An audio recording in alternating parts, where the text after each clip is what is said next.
Welcome to Accelerated Solidworks 2025 Learning. I'm Calvin Wei.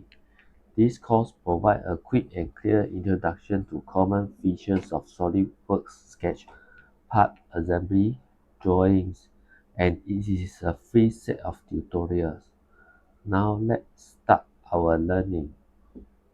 In the third lesson, sketch and editing sketch geometric relations. Sketch geometric relations includes coincidence, midpoint, tangent, parallel and equal, collinear, symmetry, and the editing function includes trim entities, convert entities, and offset entities. This sketch do not need to be drawn. I remove it. In the previous sketch introduction, we have already touched on geometric relationships such as coincidence, horizontal, levels. Now draw a horizontal straight line. Again, we use the mouse gesture to activate the line, and after drawing the horizontal line, press ESC to exit the drawing, and then activate the line again. If you place the mouse at the middle of a line, you can draw a line at the middle of the line. We draw a vertical line with its endpoint of the line at the middle of the previous line. Then we hold down the Control key on the keyboard to select the two lines we just drawn. And now you can see that we have both lines selected in the property box. At the relations box, there are many relations to choose from. In addition to the common relationships, they are perpendicular, parallel, and equal. Now we click on vertical, and the lines have a vertical geometric relationships between them. But these two lines, one horizontal and one vertical, are inherently vertical.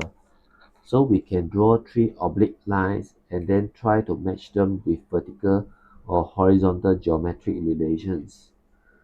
Through this series of operations, observe the changes in the relationship between them. Using the mouse gesture to activate the line, we first determine the first point, then the second point. After drawing a line, press ESC to exit. We draw two lines in the same way. Okay. So when you are done, hold down the Control key and then use the mouse to select all three lines at the same time. We select parallel in the relations box. Observe that these three lines have become parallel geometric relations.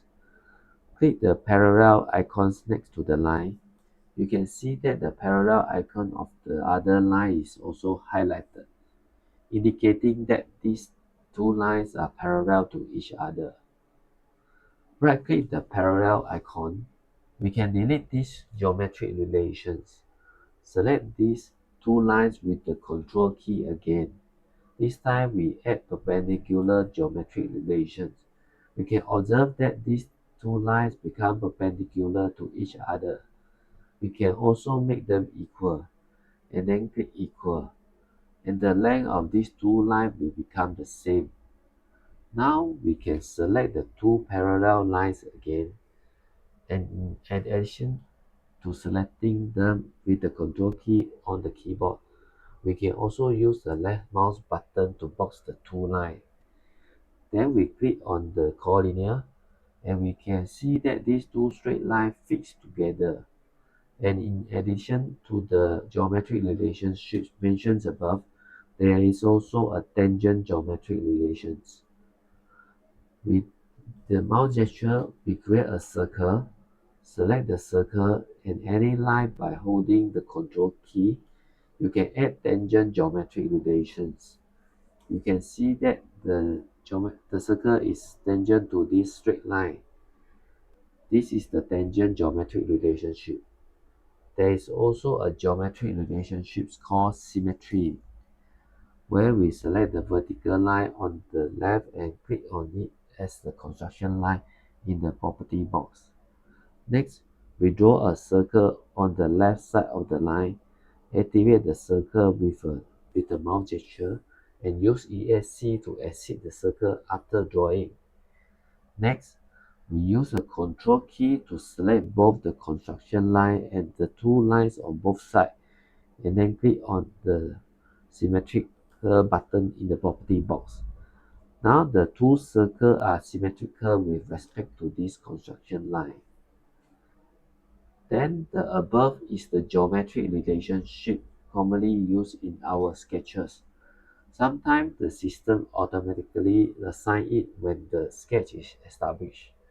And there are also some geometric relations that we add manually after we draw the sketch. If you are manually adding relationship between two or more segments, you need to select the segment at the same time and then add relations to them. The following introduce the functions of the sketch editing. When we draw sketch segment, we may only need one part of the segment and the other part needs to be cut out. Now we need to use the Trim Entity button. We click the Trim Entity button and then in the Trimming Entity property box, we can see that there are 5 cropping methods. The most commonly used are the first power trim and the last one being trim to the nearest end, while the middle three are the pattern that are only used in certain situations, and both the first and the last can fulfill their functions. Let's click on the power trim first, and then we click the left mouse button in the drawing, and at the same time swipe the mouse over the line segment and we just started drawing. Everywhere you go, you can see that the segments are trimmed and shrunk to the nearest endpoint where they correspond. Power trim also has a function to extend the line segment. We can see the power trim property box. Here is the introduction. If you want to extend the entity, hold down the Shift key and then drag your cursor on the entity.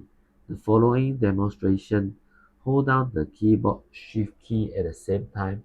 We drag the line segment that had just been trimmed, extend to the right, release, the line just drawn is extended again, and try to extend another one. Hold down the Shift key again, drag the mouse, extend the line, well, extend it as well.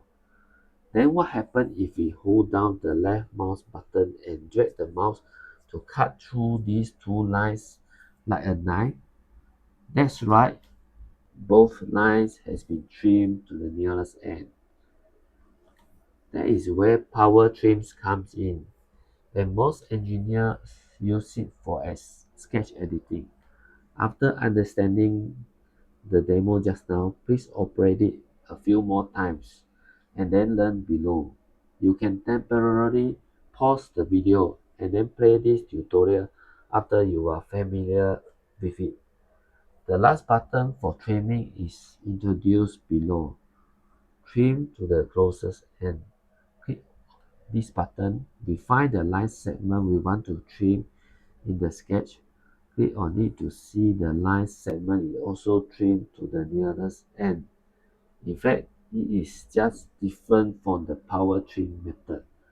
The result is the same, a bit similar to the function in AutoCAD, but there is no function to extend the line segment.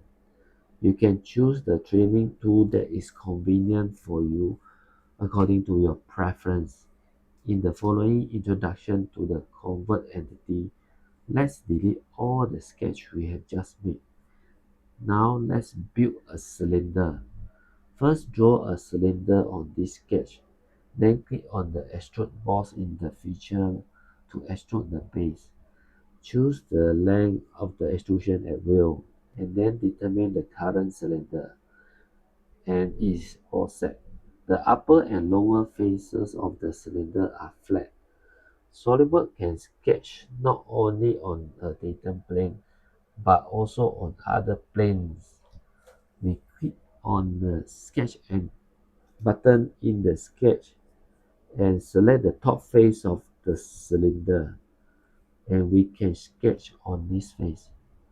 By the way, we are going to talk about converting entity references. Now click on the function of convert entity reference. Select the outer outline of the top face of the cylinder. You can see that the edge has been selected in the property box, and you can notice that the circular outline just selected is mapped to the sketch. That is, converting entity reference can extract segments that are already in the geometry into the sketch you are drawing now. If you don't think the circle is clear enough, you can hold down the mouse wheel to switch the viewing angle. You can see that the top edge is darker than the bottom edge, and the black line is the solid line of the sketch being edited. Or you can observe the circle with the last option in the display style in the view toolbar, the wireframe diagram. Click this button. In this state, the cylindrical surface is not displayed, and only the line it contains are displayed in the part window. Notice that the edges of the cylinder are thin solid line, while the lines of the sketch are thick solid line. Now click on the Shaded with Edge button in the display type. Go back to the original display mode.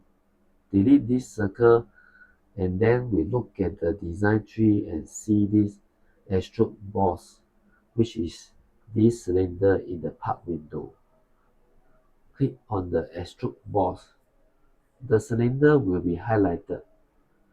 Click the triangle button to find the sketch you just made. Click on it to see that the sketch is also highlighted in the part window. At the same time, don't forget that you are still in the state of sketching. You can use this Exit Sketch button and the OK and Exit button in the upper right corner of the window to determine whether you are in the sketch drawing state. With this sketch selected, click Convert Entity Reference to generate the same sketch at the top of the cylinder, which is projected vertically onto the sketch by circle in the first sketch. That is, converting entity reference can convert not only the sketch on the feature, but also the previous sketches, even sketches in different planes. This function is very practical, and you can save a lot of time in the actual operation after learning it. But this demonstration just now is more difficult than the previous sketch drawing, and I was confused for a while when I first learned. And if you don't understand, don't worry too much. The additional lesson will further explain this convert entity reference, and you will definitely learn it when the time comes. Next, let's look at the isometric solid, where we will delete the circle that we just converted the entity reference, and then select the top of the cylinder face. Click the Offset Entity button and observe that there is a yellow preview circle and the cylindrical end face are equal distance.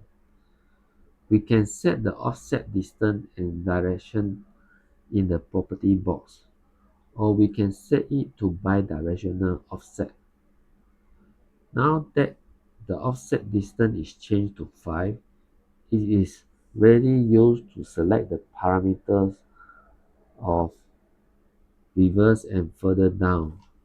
Now click OK, and we have a circle that is offset 5 mm from the edge inward.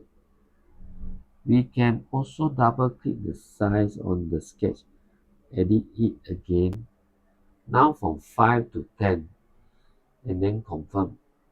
After we finish, we select the circle again, click the Offset Entity button again. We can find that not only the edges of the entity can be offset, but the element of the sketch can also be offset. Click OK. Now draw a line. Use the mouse gesture to activate the line tool. Then press ESC to exit when you are done. Click on the Offset Entity. Select this line. You can also get another line of the offset line, whether it is to convert the entity reference or the isometric entity, whether it is the edge in the entity or the element in the sketch, you can select. This is the end of the introduction of the sketch function in this lesson. And in the next section, we will learn the last few functions of sketching: mirror entity and pattern. After the learning of sketch is completed, we will practice it according to a sketch that has been drawn.